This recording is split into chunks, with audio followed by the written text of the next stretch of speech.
E aquele chocolatinho, hein? Aquele chocolatinho que vem daquele jeito, principalmente nos momentos de quê? De tensão, de nervosismo, de ansiedade. E aí? De cansaço? Devo ou não devo comê-lo? Eis a questão. O que vocês acham? Bom, depois da vinheta eu conto pra você. Vem, vinheta!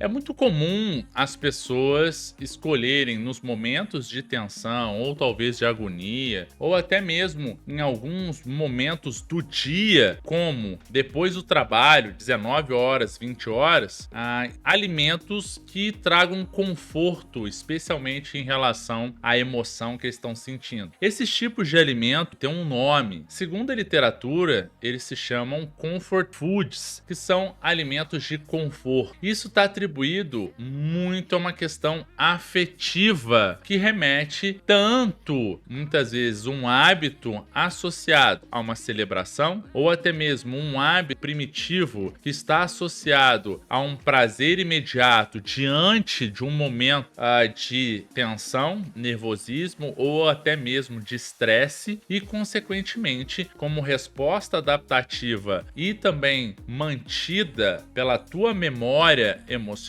você escolhe uma opção mais rápida e possa te trazer um alívio imediato. Então, tá feita toda a armação da justificativa para você escolher um alimento que te traga desde a questão de palatabilidade, ou até mesmo da carga calórica, ou até mesmo de uma resposta prazerosa de alimentação, esse efeito imediato. E no primeiro momento, a gente precisa identificar o que está na cabeça de uma pessoa naquele momento quando ela opta por aquele alimento. Então, o chocolate, ele traz consigo muita representação em relação à memória afetiva. Então, a primeira linha de frente é entendermos o porquê talvez o corpo, de alguma maneira, pede esse chocolate, especialmente em função dessas questões emocionais. A segunda coisa também, ela pode estar atribuída a uma recuperação inadequada, especialmente em virtude do sono e, consequentemente, um aumento do estresse ou até mesmo um aumento da fome. Porque se você não dorme, você aumenta tanto a fome e a reatividade em relação à carga de estresse para você manter-se vivo, especialmente no momento em que você não recuperou adequadamente. Os estudos têm mostrado que quando você deixa de dormir 1 hora, você aumenta em 150 quilocalorias o teu consumo diário. O inverso também acontece. Se você dorme 1 hora a mais, você deixa de consumir 150 quilocalorias em média. E isso tem uma repercussão bacana no seu emagrecimento se a gente for analisar uma vertente aí de 12 meses, que é considerado sucesso no emagrecimento. Sucesso no emagrecimento é considerado, pelo menos no mínimo de 12 meses, uma manutenção de 10% do peso inicial que você se propôs a emagrecer nesses 12 meses. Então, sucesso no emagrecimento de uma pessoa que inicia o ano querendo emagrecer e tem 80 quilos é chegar ao final do ano com pelo menos 72 quilos. E isso é considerado sucesso no emagrecimento. Entretanto, porém, contudo, todavia, essa manutenção ela é mais difícil que a própria perda. Porque toda dieta de emagrecimento faz perder massa magra. E essa massa magra está diretamente associada também à capacidade de melhorar o controle hormonal. Controle hormonal principalmente atribuído ao controle de fome e apetite. E também a postergação da saciedade, visto que quando você tem uma redução do percentual de gordura, você tem uma melhora da sensibilidade de alguns hormônios e também o controle sobre um sinal hormonal, que a fome e apetite, por exemplo, são hormônios. Mas aí, Santiago, como é que a gente analisa esse chocolate? Bom, esse chocolate ele tem uma atribuição muito importante em função dessas questões afetivas. E quando ele é mantido, especialmente em situações dos quais a gente aumenta essa tensão, como é o caso da supressão de sono, isso tende a aumentar a vontade. Outra coisa que tende a aumentar a vontade é justamente a ansiedade. A ansiedade está atribuída muitas vezes a um pensamento lá na frente ou algo que nem aconteceu. E em função disso, e também um hábito de estar de alguma maneira fazendo algo ou primitivamente definitivamente associando isso a uma calmaria, as pessoas mais ansiosas tendem a ter um pouquinho mais de vontade pelo doce ou pelo chocolate. E, paralelamente, também com o sono, porque redução do sono aumenta a ansiedade, a gente pode ter um ciclo vicioso também em função do consumo de algumas coisas excitatórias, como é o caso do café. Tudo na vida, a palavra de ordem é dose. Qual que é a diferença do veneno para o remédio? É a dose. O café, ele é bem-vindo? Muito bem-vindo. Nós sabemos que no café da manhã, por exemplo, quando você toma um café preto em jejum, em alguns minutos você aumenta a atividade mecânica intestinal e você já consegue fazer o 2 no banheiro. Isso para algumas pessoas tem uma dificuldade muitas vezes em evacuar fora de casa. Isso do ponto de vista psicológico é muito importante. Então assim, uma pessoa que não consegue fazer o número 2 fora de casa, mas em casa ela consegue fazer isso, tem uma representação, um valor muito grande, ela fica menos ansiosa e um pouquinho mais relaxada. Isso é qualidade de vida diante dessas questões comportamentais e psicológicas que ela enfrenta. Então já começa por aí. O segundo ponto o café, ele auxilia também na atividade cognitiva e intelectual, especialmente porque ele tem uma efetividade um pouquinho do foco. Lembre-se, a gente está falando da dose, a gente não está falando de uma dose que ultrapasse 1,5 miligramas por quilo de massa corporal. Os estudos têm mostrado que até 2 xícaras por dia são muito bem recomendadas e até mesmo estão diretamente associadas à expectativa de vida e redução da mortalidade. Evidentemente, nós não podemos contextualizar as outras questões, né? Porque eu não vou falar que uma pessoa toma 2 xícaras de café por dia, mas está acima do peso ideal, sedentária e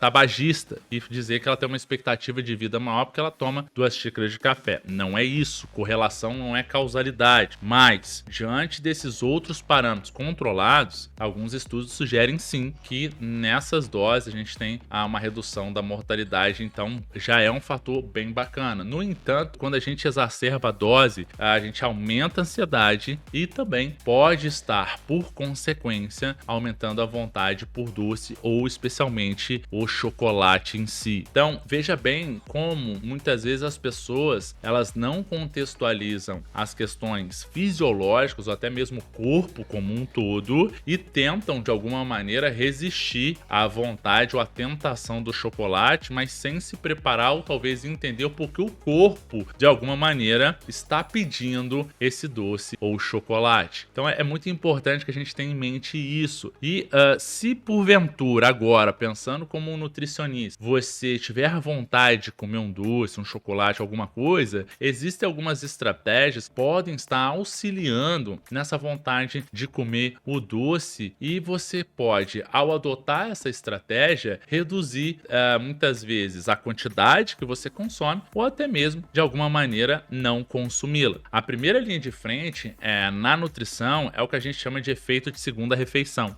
O Millisecond Effect, né, é muito bem validado na literatura porque quando você aumenta a saciedade, você reduz o consumo alimentar. Aumentar a saciedade, principalmente associado a alguns nutrientes, como fibras, proteínas ou até mesmo a gordura. Mas, pensando um pouquinho nas fibras, especialmente também quando você consome as fibras, você reduz a absorção de gorduras e também de glicose, valeria muito a pena você, antes de um momento que provavelmente você tem vontade de comer um doce, e sabendo disso, se você aumenta um pouco as fibras antes desse momento, você pode estar preparando o teu corpo para deixar ele mais saciado, para deixar ele mais preparado para que você ou reduza a quantidade de doce que você vai consumir ou até mesmo não consuma. Então, você pode estar fazendo 1 hora antes de uma refeição, até mesmo meia hora, 1h30 antes de uma refeição no qual você optaria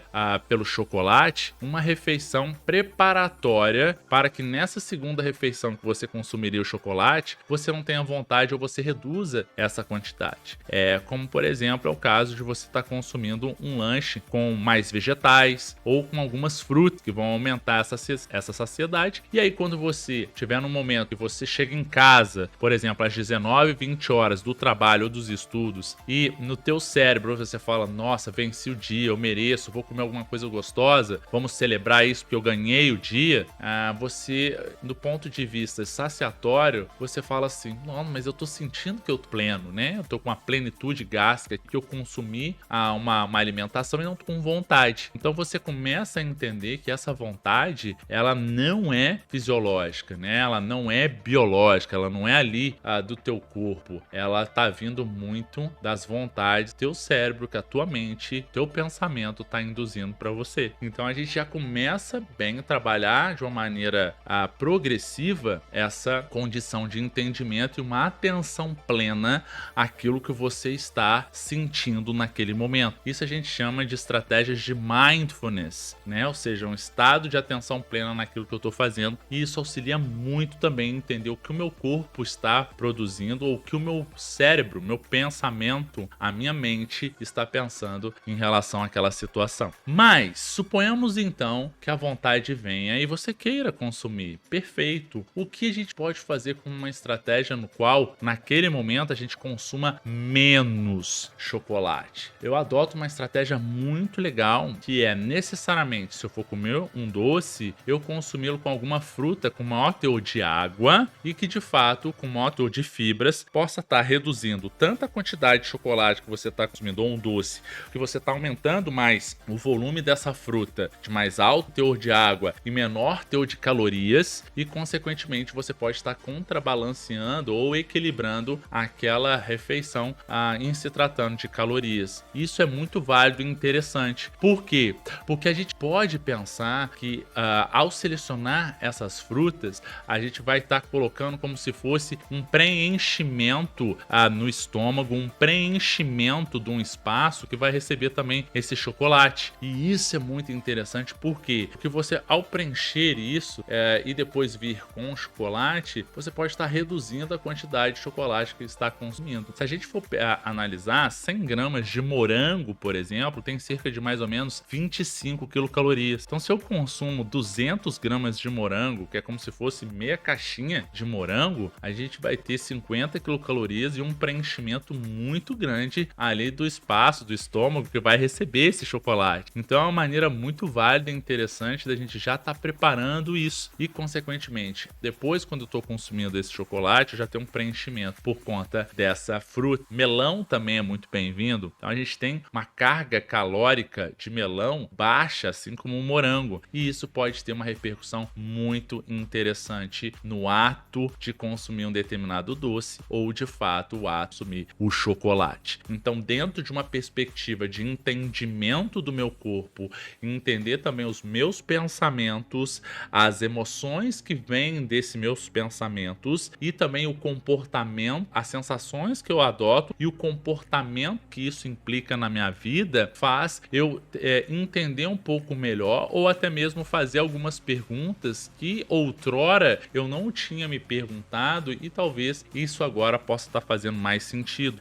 Principalmente porque em alguns momentos eu fico mais cansado ou com mais vontade de comer o doce, ou eu fico mais ansioso, tenso, com mais vontade de comer doce, ou principalmente o porquê isso está acontecendo na minha vida. Para finalizar agora, nós temos o próprio ciclo menstrual, cujo alguns estudos apontam que necessariamente, principalmente antes da menstruação, as mulheres têm mais vontade por doce, o que a gente chama de craving, a literatura chama de craving. E o craving menstrual, ele é validado na literatura como, de fato, algo que pode acontecer nas mulheres nesse período. Do ponto de vista nutricional, o nutricionista ele pode adotar estratégias que necessariamente levam em consideração que nesse momento, nessa fase no qual a mulher está no ciclo menstrual e ela pode estar consumindo, e ela pode estar vulnerável a consumir alguns alimentos justamente em função dessa carga emocional, o nutricionista ele pode levar isso em consideração e, dentro da contabilização matemática das calorias ou da distribuição dos nutrientes, macronutrientes ou até mesmo das fontes alimentares que vão compor a dieta daquela paciente, nesse momento do ciclo menstrual, ele pode necessariamente contabilizar 5% a mais de calorias desses 100% que ela consumiria no dia, de algum chocolate, de algum doce ou de um alimento para ela traga o conforto.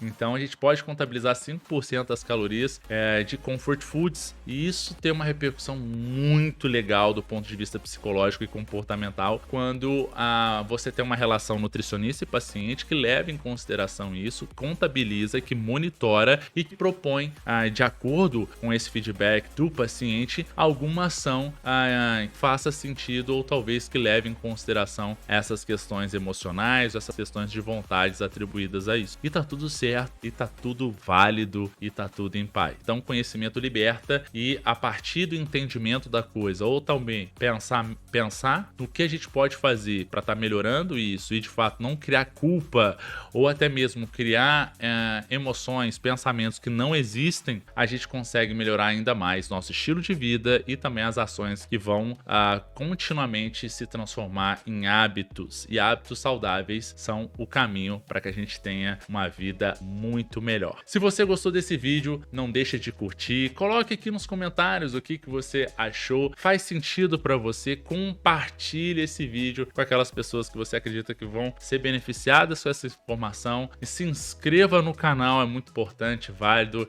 juntos somos sempre melhores. Então uma dica bem legal aí para que você compartilhe o meu canal com as pessoas que você acredita ser beneficiadas, e a gente vai construindo progressivamente uma comunidade para que a gente possa ajudar as pessoas. Muitíssimo obrigado, e a gente se vê no nosso próximo vídeo. Valeu!